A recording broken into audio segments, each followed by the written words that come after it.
So, Eddie, it's a pleasure for me and a big honor that you visit my place here in Dormagen in Germany.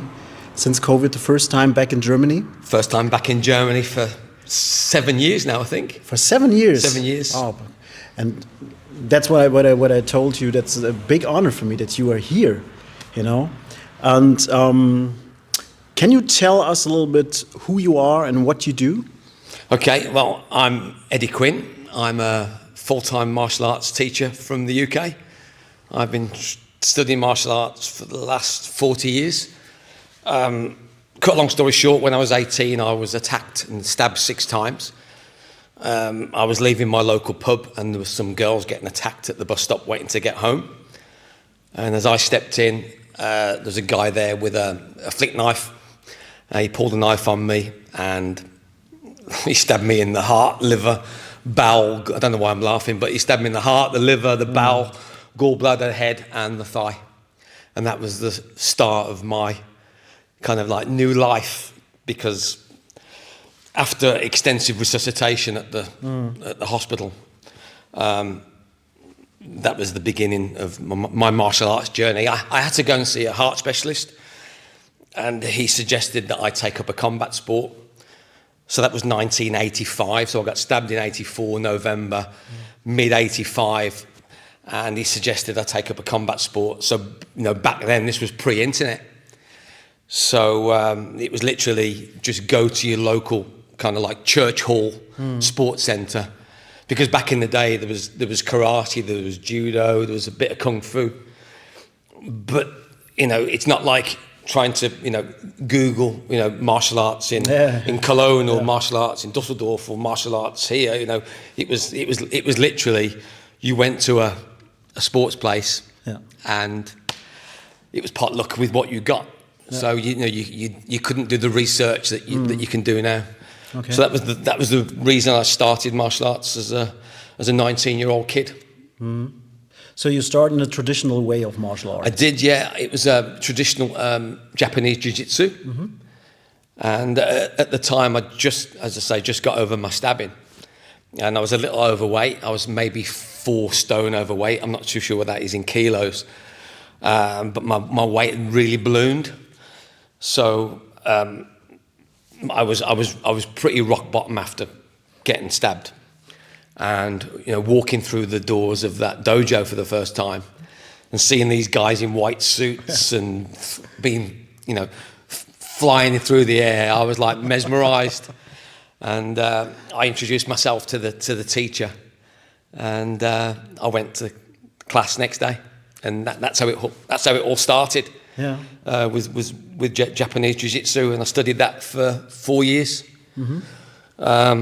But I started doing a lot of research because I'm a little bit of a geek, and so I started buying all the Bruce Lee books and any kind of interview with like Danny Santo. Yeah, and I started reading stuff about Muay Thai, and I was interested in Muay Thai, learning how to strike hard, and also the fitness side of it, and so. My 4 years with jiu-jitsu, we had a great time, but it was time to move on. And I started studying Muay Thai, and I did that for 30 years. 30 years? Mm-hmm. Oh, it's a lot.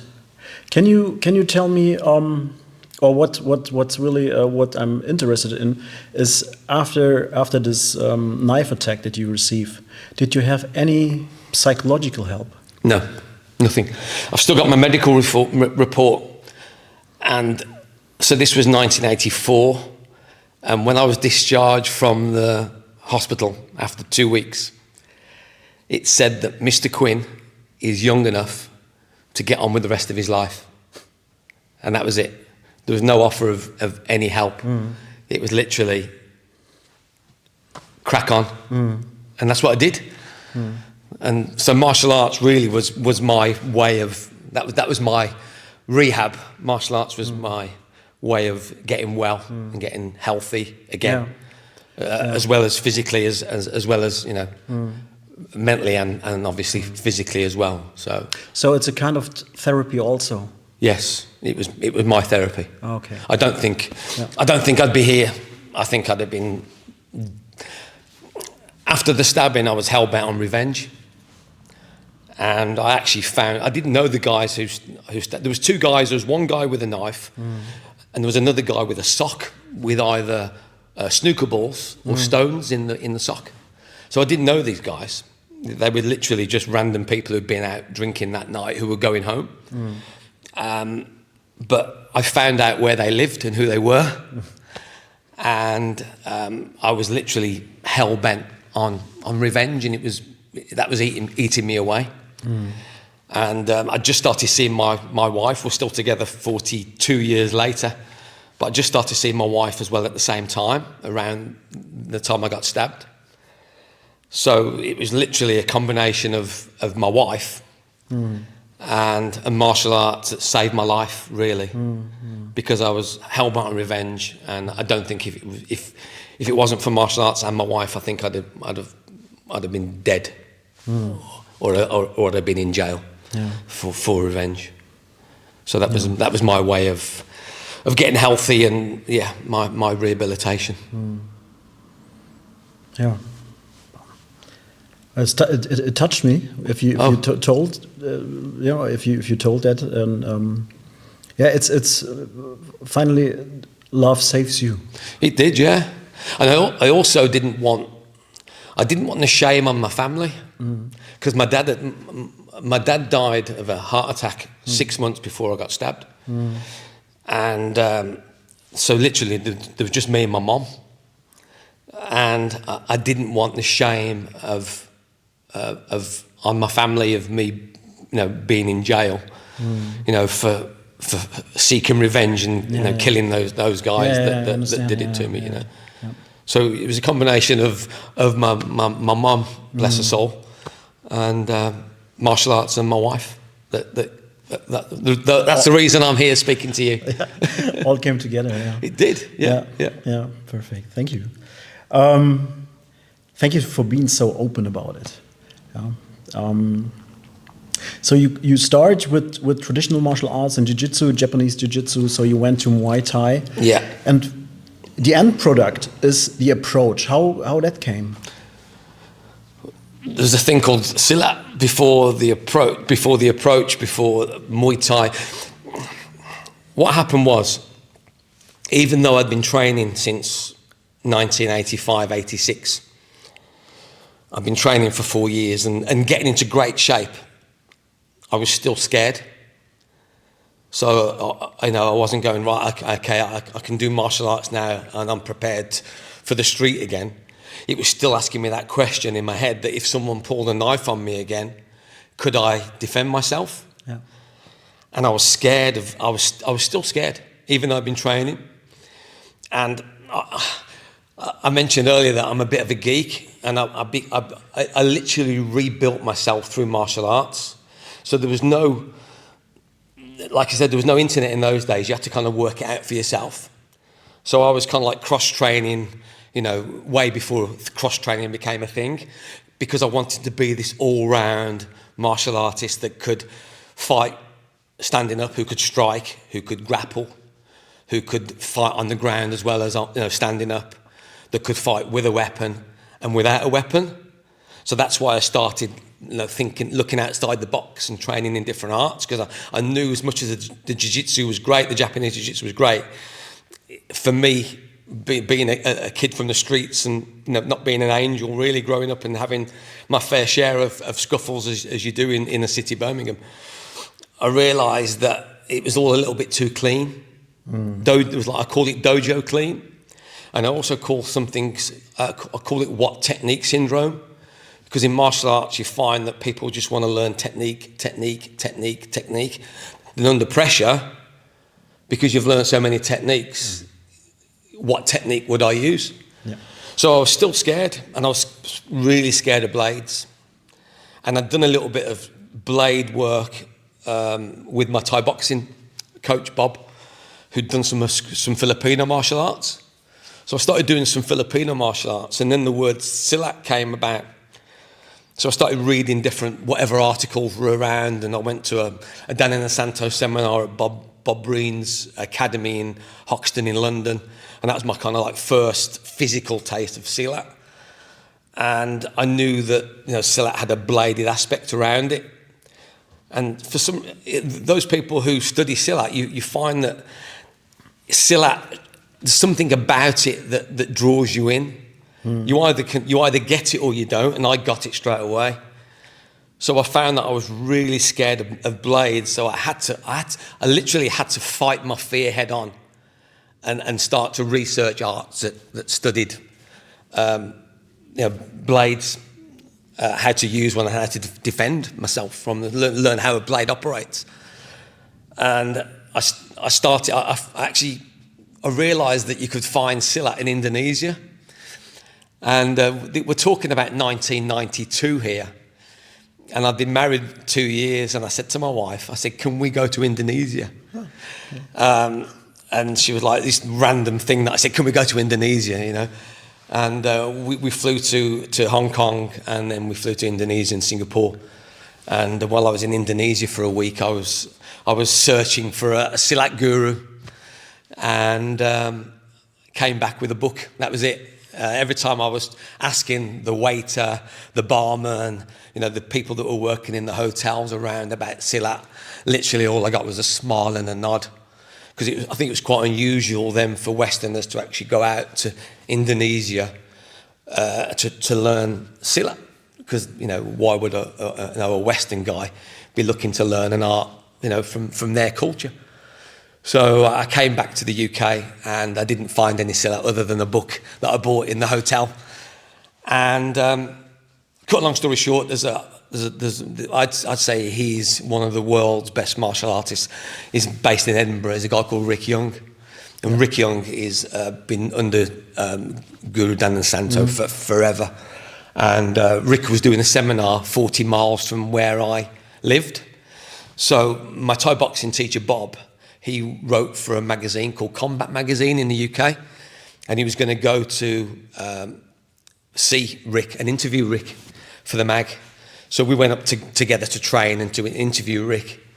And at the time, there was a guy called Chris Parker. There was a magazine called Fighting Arts International.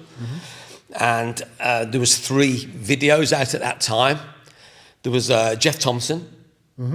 So those of you who are familiar with Jeff, and the work that Jeff does, there was Jeff Thompson's, I think it was the Payment Arena. There was a Rick Young trap-in, and there was a Chris Parker closing the gap. And my jiu-jitsu teacher, who was very blinkered at the time to learn jiu-jitsu, because I started cross-training, he started doing the same. Oh, okay. And he bought all 3 of these videos. So we watched them, and I really loved the way that I saw Chris Parker moving, and it reminded me of training at the Dana Santo seminar. Anyway, it was at the Rick Young seminar, and it was literally about 20 minutes away from where Chris lives, and Chris knows Rick. And Chris Parker and his wife went to say hello to Rick. And in the break, I went over to Chris and I said, I really enjoyed your video, Closing the Gap. Would you consider teaching me being a private student? I got Chris's phone number and phoned him up, and later that weekend or wherever it was, and drove up to Nottingham. And that was my first Silat class with Chris.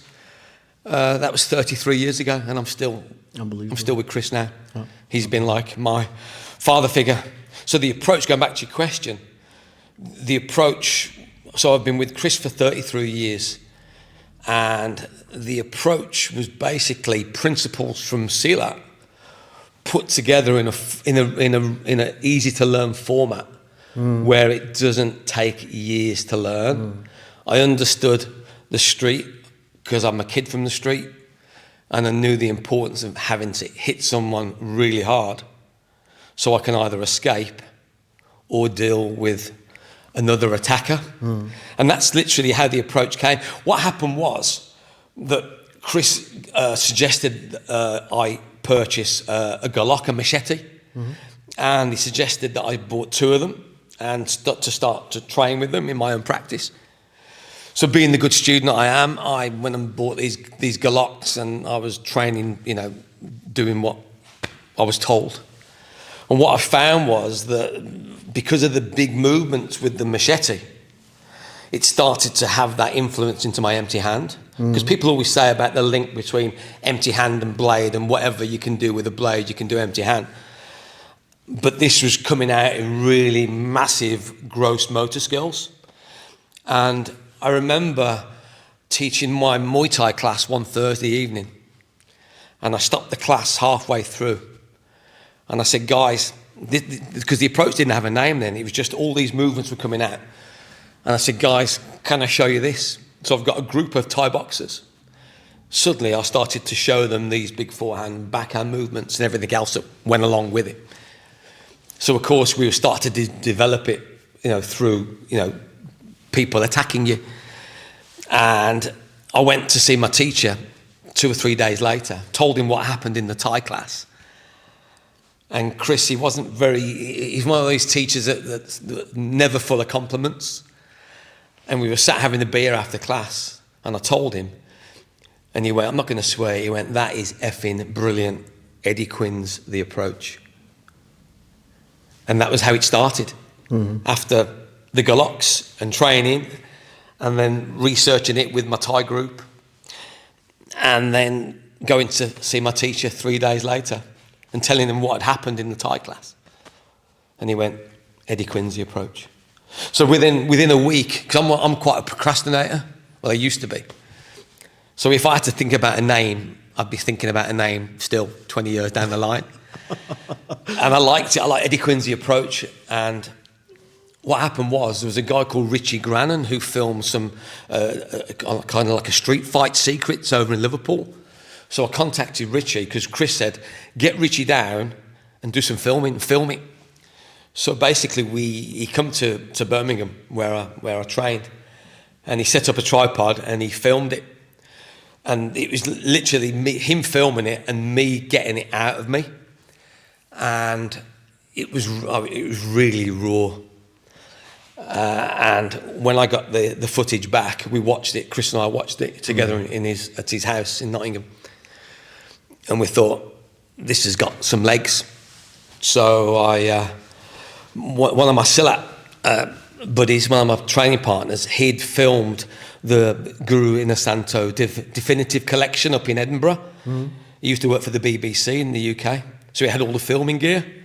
So I went to his house, me and Nigel, my training partner, Super Nigel, and he's got like a basement filming area, and we filmed volume 1, 2 and 3 of The Approach. I was writing for Martial Arts Illustrated at the time in the UK, put an advert in there when the videos were ready, and the DVDs, and literally people, this unknown kid, people were buying the videos from all over the world. And then people were asking me if I'd go to Australia, to America, to the Far East, to the Middle East, to Europe, to Germany. Kai who first got me to Germany. So suddenly, from that idea of my teacher going, Eddie Quinn's The Approach, to filming a kind of like the first kind of rough take, to a week later filming 3 volumes and then putting the things out and doing an advert. Just from that and taking action, I went from somebody who was unknown worldwide. I was quite known in the UK a little bit, but I went from not being known to the approach method being, heard about, talked about, and my DVDs were selling everywhere, and I suddenly started traveling the world teaching martial arts. Started to live the dream, if you like. For sure. That's how it started. Great story. Yeah, that's how it started. Just from, because what can happen a lot is we get an idea, then you've got the good cop and the bad cop, and sometimes you can talk yourself out of it, but it all felt right. One of those things, those rare times where everything felt right, and I just started to ride the wave with it, and that's how The Approach was born. Yeah, great story. Great story, like in a movie. Yeah. Can you maybe you probably did it, but if I ask you the main differences for the audience out there, that the main differences between martial art, a combat sport, and Yeah. a real situation. Yeah. I think you've got to know why are you training? What are the reasons why you are training? Is it to get out the house as a hobby twice a week? Is it for sport? Lots of people, when they train martial arts, in my opinion, they don't know why they're... I didn't know, I started jiu-jitsu because that was all that was around at that time. But because after a few years and starting to realise it was a little bit too dojo clean, as much as I loved it, I think you've got to know why you are training. And the legendary Paul Vunak, I think he summed it up brilliantly. He said, you've got self-preservation and self-perfection. Self-perfection is to learn the art because you learn the art. You love the art. Self-preservation is to do whatever it takes to get home to your family. So I think he summed it up a lot better than I can, because I always reference what Vu said all those years ago. Self-perfection, do the art because you love the art. Self-preservation is to do whatever it takes to get you back home to your loved ones. But I also think it's great from a perspective for your head as well, that to have a more of a, pardon the pun, a balanced approach to training. I've always kind of liked studying a traditional art, so Silat is my traditional art. And I've always trained Muay Thai, the sport-based art. So I got my traditional, my sports-based, but then I've also got my kind of like my approach for my self-defense. And I think, learning a traditional art and also learning a sport art, I think it's a great balance. It's a balance, great balance, to training, right, and to life. Yeah. I think it's a healthier one. Yeah. I think it's a healthier one for this too. Yeah. I see it the same way. It's between black and white. There are many grays. Yes. There's many things between black and white. Yes. Yeah. I think every art has something wonderful to offer. Sure. Sure. Yeah. Yeah. I think I want to say thank you for having you here with me and for this interview. And I hope, and I'm not hoping, I'm sure tomorrow when we have our seminar, that we have a great seminar. And we just find out we are brothers. We are brothers. Yeah, so I'm looking forward to tomorrow. Yeah. And thank you for having me and inviting me and looking after me. And it's an honor to me. I'll look forward to training with you tomorrow. Thanks, brother. Thank you.